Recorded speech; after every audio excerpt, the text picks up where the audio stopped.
السلام علیکم ورحمۃ اللہ وبرکاتہ۔ دوستو، میں خالد مصباحی، آج ہم اور آپ حاضر ہیں ایک نئے پروگرام کے ساتھ جس کا نام ہے فتنہ فتح کا۔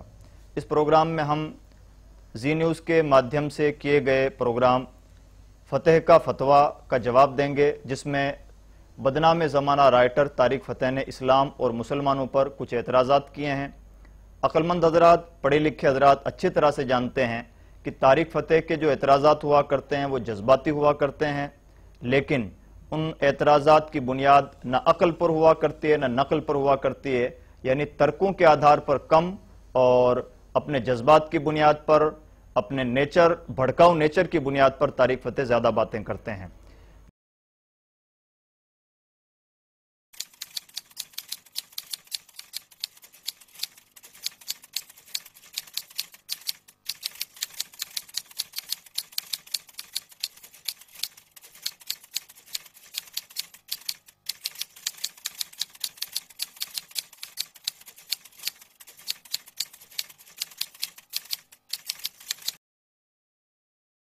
جیسا کہ ہم نے ڈسکلیمر میں دیکھا کہ طارق فتح نے فتح کا فتویٰ میں جو مقصد اس پروگرام کا تھا بتلایا گیا، وہ مقصد یہ تھا کہ یہ پروگرام منورنجن کے مقصد سے کیا گیا ہے۔ ہمارا پہلا اعتراض یہی ہے کہ منورنجن کے مقصد سے جو پروگرام کیا جاتا ہے اس میں ہنسی مذاق کرنا تو سمجھ میں آتا ہے، لیکن کسی ایک خاص مذہب کو ٹارگیٹ کرنا، اور 17 ایپیسوڈ آپ کر رہے ہیں اور ہر ایپیسوڈ میں آپ مذہب اسلام کو ٹارگیٹ کر رہے ہیں، اس کا مطلب یہ ہے کہ آپ جھوٹ بھی بول رہے ہیں اور ایک مذہب کو ٹارگیٹ بھی کر رہے ہیں۔ یہ انسانیت کے بھی خلاف ہے، ملک کے آئین کے بھی خلاف ہے اور اخلاق کے بھی سراسر خلاف ہے۔ ہم امید کرتے ہیں کہ آئندہ اس طرح کی اوچھی حرکت نہ تو زی نیوز کرے گا اور نہ کوئی دوسرا ٹیلی ویژن کرے گا۔ اسی طرح سے اس میں یہ بھی کہا گیا ڈسکلیمر میں کہ اس میں جتنے بھی تتھیہ ہیں ہم اس کی پشٹی نہیں کرتے۔ ہمیں افسوس ہو رہا ہے کہ جب آپ اس کی پشٹی نہیں کرتے تو آپ اس طرح کی باتیں شائع کیوں کر رہے ہیں، آپ ان باتوں کو دوسروں تک فارورڈ کیوں کر رہے ہیں، یہ افسوسناک بات ہے۔ ہمیں امید ہے کہ آئندہ اس طرح کی حرکت نہ کوئی ٹیلی ویژن کرے گا اور نہ زی نیوز۔ تو دوستو، آئیے اب ہم طارق فتح کی طرف بڑھتے ہیں اور اس سلسلے میں طارق فتح کے نظریات، ان کے افکار، ان کے تھاٹس کیا ہیں جانتے ہیں۔ سب سے پہلے طارق فتح کا ایک نظریہ جانیے اس کلپ میں۔ ہمارا یہ نظریہ ہے کہ کسی طرح ہندوستان کے جو مسلمان ہیں وہ دوسرے کمیونٹیز کے ساتھ جتنی وہ ترقی کر رہے ہیں اتنا وہ کریں، آگے بڑھیں، جس میں عالم دین ہیں، جس کے اندر پروفیشنل کلاس ہے، وکیل ہیں، رائٹرز ہیں، آرکیٹیکٹس ہیں، تمام مل کے ہندوستان کے جو اسلام کا کنٹریبیوشن ہے یہاں پہ اس کو ساتھ لے کے اپنے آپ کو پہلے ہندوستانی مان کے اس ملک کو، اس سرزمین کو آگے بڑھائیں۔ دوستو، دیکھا آپ نے اس کلپ میں طارق فتح نے کس ہلکے انداز میں کتنی آسانی کے ساتھ مسلمانوں کی ترقی پر بھی سوال اٹھایا ہے اور مسلمانوں کی دیش بھکتی پر بھی بڑی آسانی کے ساتھ ان کی عادت کے مطابق سوال اٹھایا ہے۔ طارق فتح کی اس عادت سے ہم واقف ہیں اور جو طارق فتح کو جانتے ہیں وہ اچھی طرح سے جانتے ہیں کہ طارق فتح کس طرح سے اٹیک کرتے ہیں۔ طارق فتح یہ کہتے ہیں کہ ہم ہندوستان کے مسلمان اپنے آپ کو ہندوستانی جان کر کے ویسے ہی ترقی کریں جس طرح سے دوسری کمیونٹیز ترقی کر رہی ہیں۔ ہم ان کی اس خیر خواہانہ بات کا خیر مقدم کرتے ہیں، ان کے مشورے کو قبول کرتے ہیں، لیکن اس سے پہلے سوال کرتے ہیں کہ طارق صاحب، آپ نے کیا ہندوستان کے کسی مسلمان کو ترقی یافتہ نہیں پایا؟ ہندوستان کا کون سا ایسا اسٹیٹ ہے یا کون سا ایسا شعبہ ڈپارٹمنٹ ہے جس میں ہندوستان کے مسلمان نمائندگی نہ کرتے رہے ہوں؟ کیا آپ سر سید خان کو نہیں جانتے؟ کیا آپ اے پی جے عبدالکلام کو نہیں جانتے؟ کیا آپ فلم انڈسٹریز میں شاہ رخ خان، سلمان خان، عامر خان وغیرہ کو نہیں جانتے؟ کیا آپ ظہیر خان کو نہیں جانتے؟ کیا آپ استاد بسم اللہ خان کو نہیں جانتے؟ کیا آپ حامد انصاری صاحب کو نہیں جانتے؟ فخر الدین علی احمد صاحب کو نہیں جانتے؟ ذاکر حسین صاحب کو نہیں جانتے؟ کیا آپ یہ مانتے ہیں کہ یہ لوگ ترقی یافتہ نہیں ہیں؟ کیا آپ دوسرے جو فیلڈ ہیں ان میں ہندوستان کے مسلمانوں کو نہیں پاتے؟ ہماری گزارش آپ سے یہ ہے کہ آپ ہمیں کوئی مخلصانہ مشورہ دیں یا ہمیں ترقی کا سبق سکھائیں، اس سے پہلے آپ اپنے اوپر نظر دوڑا لیں کہ آپ ترقی یافتہ ہیں یا نہیں ہیں۔ ہم ہندوستانی مسلمان تو خوش قسمت ہیں کہ ہم زندگی کے ہر فیلڈ میں موجود ہیں، اور اس کے ساتھ ساتھ اللہ کا بے پناہ احسان ہے کہ ہم مذہب میں بھی وہ تسلط برتتے ہیں جس کے بارے میں اقبال کہتے ہیں کہ میرے عرب کو آئی ٹھنڈی ہوا جہاں سے میرا وطن وہی ہے، میرا وطن وہی ہے۔ ہمارے وطن میں رسول اللہ کے ساتھ، مذہب کے ساتھ وفاداری بھی پائی جاتی ہے اور ہمارا وطن ہر طور پر ترقی یافتہ بھی ہے۔ دوسرا اعتراض جو طارق فتح نے بڑے ہلکے انداز میں کیا ہے، ہندوستان کے مسلمانوں کو دیش بھکتی کا انہوں نے سبق سکھایا ہے، اس سلسلے میں طارق فتح صاحب سے میں ایک بات کہنا چاہوں گا۔ اردو زبان میں بڑا مشہور محاورہ ہے، الٹا چور کوتوال کو ڈانٹے۔ عجیب زمانہ آیا ہے کہ طارق فتح جیسے لوگ ہمیں دیش بھکتی کا سبق سکھا رہے ہیں، جو نہ اپنے ملک کے وفادار ہوئے، نہ اپنی قوم کے وفادار ہوئے، نہ اپنے مذہب کے وفادار ہوئے۔ جب تک پاکستان میں رہے تو وہاں غدار کہلائے، جیل کاٹتے رہے۔ جب پاکستان سے انہیں دیش نکالا دیا گیا، سعودی عربیہ میں گئے تو ایک لفظ 10 سال کی مدت میں سعودی عربیہ کے خلاف انہوں نے نہیں بولا، اور جب وہاں سے انہیں نکال دیا گیا، کینیڈا میں آئے تو آج وہ سعودی عربیہ کی بھی برائی بیان کر رہے ہیں، پاکستان کی بھی برائی بیان کر رہے ہیں۔ کینیڈا میں جب وہ رہے، کینیڈا میں ایک مخصوص سیاسی پارٹی سے وہ جوائنٹ رہے، جب تک اس پارٹی سے وابستہ رہے اس پارٹی کی کبھی مخالفت نہیں کی، جیسے اس پارٹی کو چھوڑا اس کے خلاف بولتے رہے۔ پولیس میں انہوں نے اس پارٹی کے خلاف ایک شکایت درج کروائی، پولیس نے جب وہ شکایت نوٹ نہیں کی تو کینیڈین پولیس کے خلاف بولتے رہے۔ طارق فتح کا نیچر ہے، جہاں ان کی دال نہیں گلتی ہے اس کے خلاف بولنے لگتے ہیں۔ اور عجیب بات یہ ہے کہ طارق فتح ہندوستان کے مسلمانوں کو دیش بھکتی سکھا رہے ہیں، ہمیں تعجب ہوتا ہے۔ ہم طارق فتح صاحب سے گزارش کریں گے کہ آپ اتنی بڑی جرات کبھی نہ کریں کہ ہندوستان کے مسلمانوں کی دیش بھکتی پہ کوئی اعتراض کھڑا کریں۔ اگر آپ ہندوستانی مسلمانوں کی دیش بھکتی کی بات کرتے ہیں تو طارق صاحب میں آپ کو یہ بھی یاد دلانا چاہوں گا کہ ہندوستان کا ترنگا جس جگہ پہ لہراتا ہے وہ لال قلعہ مسلمانوں کا دیا ہوا ہے۔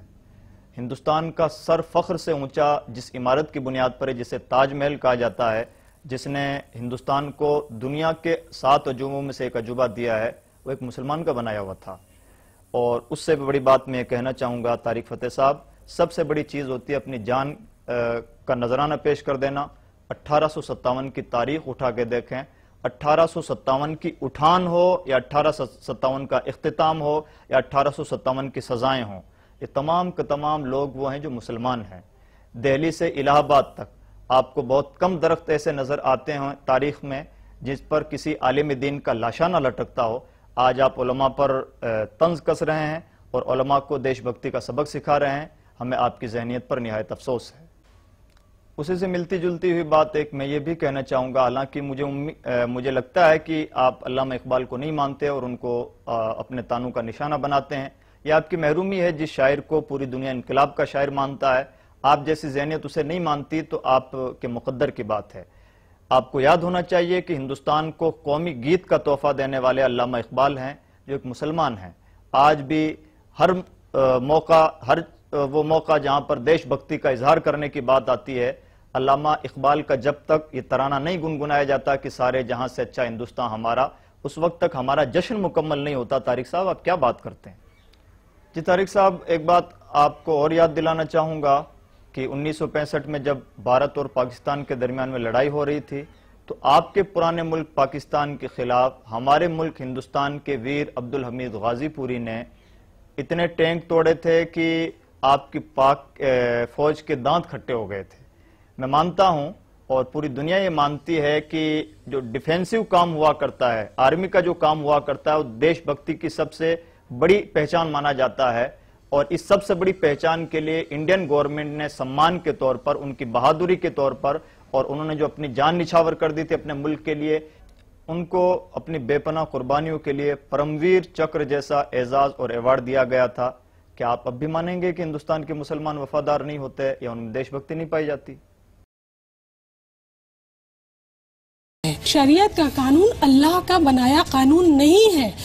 2 چوائسز ہیں، اللہ کا اسلام جس کے بارے میں مفتی صاحب نے کہا، اور ملا کا اسلام جس کے بارے میں مولانا صاحب۔ میں ایک بات جانتا ہوں کہ ہمارے ہندوستان میں اس وقت مسلمانوں کے لیے لوگوں کو برا لگے گا کہتے ہوئے کہ ایک اللہ کا اسلام ہے اور ایک ملا کا اسلام ہے۔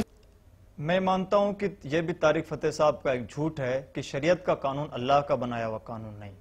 عجیب بات یہ، ہم ایک لفظ طارق فتح صاحب سے اکثر سنتے ہیں، اللہ کا اسلام اور ملا کا اسلام، لیکن آج تک انہوں نے اس بات کی ویسے ہی وضاحت نہیں کی جیسے غزوہ ہند والی حدیث کی وضاحت نہیں کی، اور بیچارے وضاحت کریں گے کیا؟ کچھ معلوم ہو تو وضاحت کریں گے. وہ تو اتنا جانتے ہیں کہ کن باتوں کی بنیاد پر ہندو مسلم کے درمیان میں نفرت پیدا ہو سکتی ہے, تناؤ پیدا ہو سکتا ہے, وہ باتیں وہ سامنے لاتے ہیں.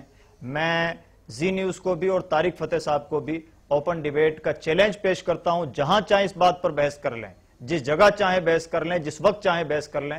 ہم انشاءاللہ قرآن سے اور رسول اللہ صلی اللہ علیہ وسلم کی حدیثوں سے ثابت کریں گے کہ شریعت کا قانون اللہ کا بنایا ہوا قانون ہے. طارق فتح صاحب, آپ کو بھی قرآن پاک پڑھتے ہوں یا قرآن پاک پڑھے ہوئے ہوں تو ہم آپ سے بات کریں کہ شریعت کا قانون اللہ کا قانون ہے یا ملا کا بنایا ہوا اسلام ہے. آپ اٹھا کے دیکھیں سورہ مائدہ آیت نمبر 48, آپ اٹھا کے دیکھیں سورہ شورى آیت نمبر 13. اللہ رب العزت نے شرعتم و منہاجہ کا لفظ استعمال فرمایا ہے اور شرع لکم کا لفظ استعمال فرمایا ہے. ان لفظوں کا آپ کیا ترجمہ کریں گے؟ آپ کو عربی آتی ہو تو آپ سے بات کریں, آپ نے قرآن پڑھا ہو تو آپ سے بات کریں, آپ سچ بولتے ہو تو آپ سے بات کریں. کس چیز پر آپ سے بات کریں؟ آپ ملا کا اسلام کہتے ہیں, آپ ملا کے اسلام کو کیا قرآن پاک میں نہیں پاتے؟ آپ قرآن پڑھیں تو قرآن میں پائیں. اللہ رب العزت تو صاحب ارشاد فرماتا ہے اللہ سے اس کے بندوں میں وہی لوگ ڈرتے ہیں جو علم والے ہیں. اور اللہ رب العزت نے سورہ مجادلہ آیت نمبر 11 میں یہ ارشاد فرمایا کہ اللہ رب العزت اہل ایمان کے ساتھ علم والوں کے درجے بلند فرماتا ہے. اللہ رب العزت نے ملاؤں کو عزت عطا فرمائی ہے. آپ جیسے لوگ حفوات بک کر کے ان کی عزت میں کبھی بھی کوئی سیند نہیں لگا سکتے.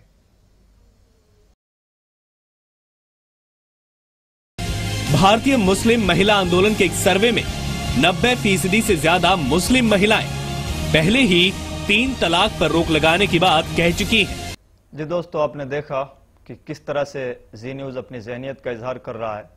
مسلم مہیلا آندولن کے سروے کے مطابق 90% مسلم مہیلائیں یہ چاہتی ہیں کہ ٹرپل طلاق بند ہونا چاہیے. مجھے بڑا تعجب ہے, ذرا تو سچ سے کام لیتے, اس قدر تو جھوٹ نہ بولتے, ٹیلی ویژن پہ آ کے تو جھوٹ سے کام نہ لیتے, پوری قوم کو تو دھوکہ نہ دیتے. اگر 2011 کی جن سنکھیا رپورٹ کی ہم بات کریں تو مسلم مہیلاؤں کی تعداد ہندوستان کی سرزمین پر 8.5 کروڑ ہے. آج ہم 2017 میں مان لیتے ہیں کہ وہ تعداد بڑھ کر کے 10 کروڑ ہو چکی ہوگی. اگر 10 کروڑ کا ہم 90% مانتے ہیں, 90% حصہ مانتے ہیں, تو 9 کروڑ عورتیں نکلتی ہیں. کیا زی نیوز اس بات کی ضمانت لیتا ہے یا زی نیوز اس بات کی گارنٹی دیتا ہے کہ 9 کروڑ عورتوں کے دستخط اور سائن دکھا سکتا ہے جو یہ چاہتی ہیں کہ ٹرپل طلاق بند ہونا چاہیے؟ ہم اس بات کی بے شک گارنٹی دیتے ہیں کہ ہم 5 کروڑ عورتوں کے سائن دکھا سکتے ہیں, اور بلکہ آج ہی زی نیوز کے کارندے جا کر کے مسلم پرسنل لا بورڈ سے 5 کروڑ عورتوں کے سائن وتھ نیم اور موبائل نمبر حاصل کر سکتے ہیں, جن میں وہ عورتیں یہ کہہ رہی ہیں, لکھ رہی ہیں, بیان دے رہی ہیں اور مان رہی ہیں کہ ٹرپل طلاق کے سلسلے میں اسلام کا جو قانون ہے ہم اس کو فالو کرنے کے لیے تیار ہیں. زی نیوز کو میں اس ہمارے چینل کے مادھیم سے یہ چیلنج پیش کرتا ہوں کہ یا تو آپ اپنے جھوٹ کو ثابت کریں اور یا پھر آپ آئندہ جھوٹ بولنا بند کریں. لیکن پرابلم یہ ہے کہ مسلم مہیلا آندولن کا چونکہ سروے ہے, مسلم مہیلا آندولن کے بارے میں اب ہم کیا کہیں کہ وہ کس کی بنائی ہوئی تنظیم ہے, کس کے لیے کام کرتی ہے اور کیا اس کی پلاننگ ہے. زی نیوز خود بھی اپنے ڈسکلیمر میں بات مان چکا ہے کہ ہم کسی تتھیہ کی پشٹی نہیں کرتے. تو اس کا سیدھا سا مطلب یہ ہے کہ ہم چینل پہ آ کے جھوٹ بولیں گے, دعوے کے ساتھ جھوٹ بولیں گے اور ڈنکے کی چوٹ پہ جھوٹ بولیں گے. اب یہ تو جنتا کو فیصلہ کرنا ہے کہ کسی جھوٹے چینل کو جنتا کو سپورٹ کرنا ہے, اسے دیکھنا ہے یا پھر اس کو سائیڈ میں رکھنا ہے. لوگ ہیں جو شریعت کو سمویدھان سے اوپر بتا کر طلاق کے غیر واجب طریقے کو مذہبی ٹھہرا رہے ہیں. دیکھا آپ نے کس طرح سے باتوں باتوں میں یہ کہہ دیا گیا ہے کہ یہ کون لوگ ہیں جو 3 طلاق کو سمویدھان سے اوپر اٹھ کر کے صحیح مان رہے ہیں, جبکہ ہندوستان کا بچہ بچہ جانتا ہے کہ پرسنل لاء جتنے بھی ہوتے ہیں, چاہے مسلم پرسنل لا بورڈ ہو یا اور کوئی پرسنل لا بورڈ ہو, ہر پرسنل لا بورڈ کا مطلب یہ ہے کہ وہ سمویدھان کی دی ہوئی آزادی کے مطابق اپنے مخصوص نظریات پر, اپنے خاص دھرم کے مطابق, اپنے رسم و رواج کے مطابق یا پھر اپنے مخصوص نظریات کے مطابق عمل کر رہا ہے. تو کیا ہم اسے یہ کہیں گے کہ یہ ہندوستان کے قوانین سے بغاوت ہے؟ کتنی عجیب بات ہے, ایک ٹیلی ویژن کے ذریعے سے اتنا بڑا جھوٹ بولا جا رہا ہے. کیا اس کا سیدھا سا مطلب یہ نہیں ہے کہ مسلم پرسنل لا بورڈ ہو یہ یا پھر اور دوسرے پرسنل لا بورڈز ہوں, وہ سب کے سب سمویدھان سے اوپر اٹھ کے چل رہے ہیں؟ ہندوستان کی غداری وہ لوگ کر رہے ہیں جو اپنے پرسنل لا بورڈ کے مطابق اپنے کام کر رہے ہیں, یا وہ لوگ کر رہے ہیں جو پرسنل لا بورڈ کے تحت جو قوانین ہندوستانی آئین کے تحت ہے اس کے مطابق عمل کر رہے ہیں ان کو غدار بتلا رہے ہیں. دیکھا آپ نے کہ کس طرح سے زی نیوز نے اپنی ذہنیت کا اظہار کیا اور باتوں باتوں میں کتنی آسانی کے ساتھ یہ کہہ دیا کہ کون لوگ ہیں جو اپنے سنویدھان سے اوپر اٹھ کر کے اپنے ٹرپل طلاق کو درست مان رہے ہیں. کیا اس کا سیدھا سا مطلب یہ نہیں کہ مسلم پرسنل لا بورڈ ہو یا جتنے بھی پرسنل لا بورڈز ہیں وہ سب سنویدھان سے اوپر ہیں؟ میں کسی بھی تنظیم کا نام نہیں لینا چاہتا، لیکن کیا کبھی زی نیوز نے ان لوگوں پر بھی کبھی ڈیبیٹ کے لیے کچھ لوگوں کو بٹھایا ہے جو لوگ دھڑلے سے ہندوستان میں یہ کہتے ہوئے پھرتے ہیں اپنے گلے میں رومال ڈال کر کہ ہم سب کسی سنویدھان کو نہیں مانتے، وہ سنویدھان کے دن وہ 15 اگست ہو یا 26 جنوری ہو، دیش کی آزادی کا دن ہو یا پھر یوم قانون ہو، وہ بلیک ڈے کے طور پہ اسے مناتے ہیں اور دھڑلے سے کہتے ہیں کہ ہم کسی سنویدھان کو نہیں مانتے اور آج سے نہیں بلکہ 70 سال سے نہیں مانتے. کیا ان کے خلاف بھی آپ نے کبھی ایسا ایکشن لیا ہے؟ یہ کس چیز کو درشاتا ہے؟ کچھ تو ذرا انصاف سے کام لیجیے. کیا مسلم پرسنل لا بورڈ سنویدھان کے انڈر میں نہیں آتا اور سنویدھان نے اسے آزادی نہیں دی ہے کہ وہ اپنے ماننے والوں کو یا مسلمانوں کو یہ اختیار دے کہ وہ اپنے مذہب کے مطابق جس طرح سے عمل کرنا چاہیں کریں؟ اگر مسلم پرسنل لا بورڈ سنویدھان کے انڈر میں نہیں آتا تو پھر آپ ہندو میرج ایکٹ کے بارے میں کیا کہیں گے؟ دوسرے جو پرسنل لا بورڈز ہیں ان کے بارے میں آپ کیا کہیں گے؟ آپ کا یہ اعتراض صرف مسلم پرسنل لا بورڈ پہ نہیں جاتا ہے یا صرف ٹرپل طلاق تک محدود نہیں رہتا، بات بہت دور تک جاتی ہے. آپ کو سوچ سمجھ کے بولنے کی ضرورت ہے. کہ 3 طلاق کے نام پر مسلم سماج کو پیچھے رکھنے کی سازش بند ہونی چاہیے. اگر فتح کا یہ فتویٰ ہے تو پھر ہندوستان کے 20 کروڑ مسلمانوں کا فتویٰ یہ ہے کہ نہ تو فتح کو فتویٰ دینے کی ضرورت ہے، نہ فتح کو مانتے ہیں، نہ فتح کے فتوے کو مانتے ہیں، نہ زی نیوز کو مانتے ہیں اور نہ ہم 20 کروڑ مسلمان یہ مانتے ہیں کہ ٹرپل طلاق یا شریعت کا کوئی بھی قانون مسلمانوں کے خلاف کوئی سازش ہو سکتا ہے. یہ تو سازش ہو سکتی ہے ہمارے حق میں کہ فتح جیسے لوگوں سے فتویٰ دلوایا جائے، بلکہ اس کا نام فتویٰ رکھا جائے جس بیچارے کو خود نہیں معلوم کہ فتوے کا ارتھ کیا ہوتا ہے اور وہ اس کا ارتھ بھی نہیں بتلا سکا.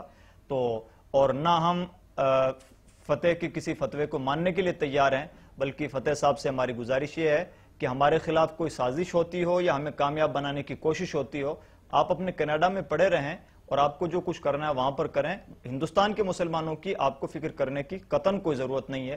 الحمدللہ ہندوستان کے مسلمان اس لائق ہیں کہ وہ اپنے پاؤں پہ کھڑے ہیں. قرآن کی آخری آیت ہے، اللہ تعالیٰ کہتے ہیں آج میں نے تمہارا مذہب دین مکمل کر دیا، اور آپ یقین مانیے شریعت کا 90% اس کے بعد لکھا گیا ہے. تو ہم اور آپ جس طرح 90% اس کے بعد لکھا گیا مانیں گے نہیں. مولانا صاحب کو اتحاد سے کچھ جی. طارق فتح صاحب نے عادت کے مطابق ایک تو زی نیوز نے کہا تھا کہ 90% مسلم عورتیں طلاق کے خلاف ہیں، اور یا پھر طارق فتح صاحب کہہ رہے ہیں بڑے دھڑلے کے ساتھ، بڑی آسانی کے ساتھ، چونکہ جس کو جھوٹ بولنے کی پریکٹس ہو چکی ہو وہ جھوٹ بھی اس انداز سے بولتا ہے جیسے سچ بولتا ہو. تو طارق فتح صاحب نے بھی بڑے دھڑلے سے کہہ دیا کہ شریعت کا 90% حصہ وہ ہے جو الیوم اکملت لکم واتممت علیکم نعمتی والی آیت نازل ہونے کے بعد میں لکھا گیا. پہلی بات تو طارق صاحب یہ آپ کو غیب کہاں سے آ گیا؟ کس نے آپ کو بتلایا کہ شریعت کا 90% حصہ اس آیت کریمہ کے بعد میں لکھا گیا؟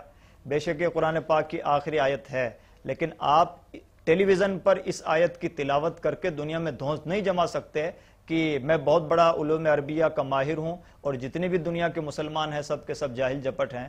طارق صاحب اس آیت کریمہ کا مطلب یہ ہے، اگر آپ زی نیوز اور آپ کے ذہنیت رکھنے والے جتنے بھی لوگ ہیں میری بات ہضم کر سکیں تو میں عرض کروں اس آیت کریمہ کا صرف مطلب یہ ہے کہ اللہ رب العزت نے قیامت تک جتنے بھی مسائل پیدا ہونے والے ہیں ان مسائل کے سولوشن کے لیے قرآن پاک میں کچھ ایسے نیم، کچھ ایسے قانون بنا دیے ہیں کہ مسائل فیوچر میں پیدا ہوں گے، قرآن پہلے سے ان کا حل کر چکا ہے.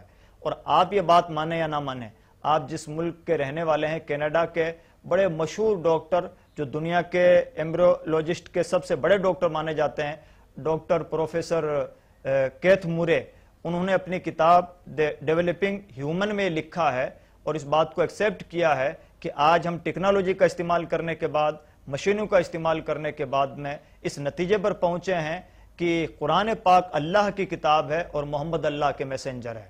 کیوں؟ اس لیے کہ قرآن پاک جو باتیں آج بیان قرآن پاک جو باتیں بیان کر رہا ہے آج کی سائنس یہ ثابت کر رہی ہے کہ قرآن کا ایک ایک حرف سچا ہے، جبکہ قرآن نے یہ باتیں 1400 سال پہلے اس وقت کہی ہیں جبکہ نہ آپ کی ٹیکنالوجی تھی نہ سائنس کا تصور تھا. اور آپ میری بات نہ مانیں تو اس ویڈیو میں ذرا اس کو سنیں. It has been a great pleasure for me to help clarify statements in the Quran about human development.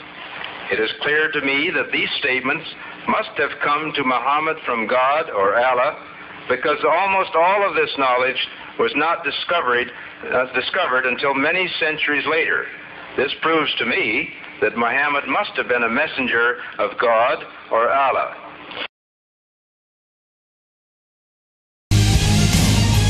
تین طلاق کے اس طریقے سے کس کا فائدہ ہے؟